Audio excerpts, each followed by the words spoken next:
Hey, what's up? So let me now show you how you can have multiple entries and output many files. So for example, you will have another folder here inside our JavaScript called pages, and inside of it you will have about maybe page to JavaScript, and you want to bundle that as well, but it's on its own separate bundle. So we can do this in Webpack. To start doing this, we will have a separate entry point.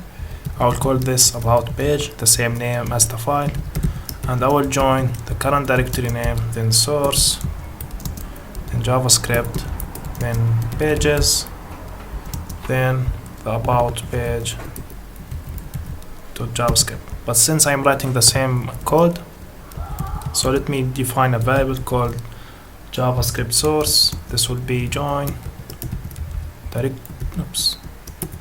directory name, then source, then JavaScript, and this will be here. And let's run this. So npm run bundle, you will see an error. Let me show you why this error will happen. Let's just wait. I have a very slow machine. Come on. Yeah, so the error is conflict multiple chunks emit assets to the same file name main.js. We are telling Webpack to create two bundles. One is called main, then and another one is called about, of course .js. But we are telling it to put the output inside a file called main.js inside our dist. But of course, this is why the error will happen, because we are naming the two bundles the same name, so it will give us an error. So we can actually resolve this by using a dynamic name. So surround this with brackets and put name. This will use the name of the entry. So let's do it. And it will be dynamically replaced. We should see now about and the main page, which is very cool.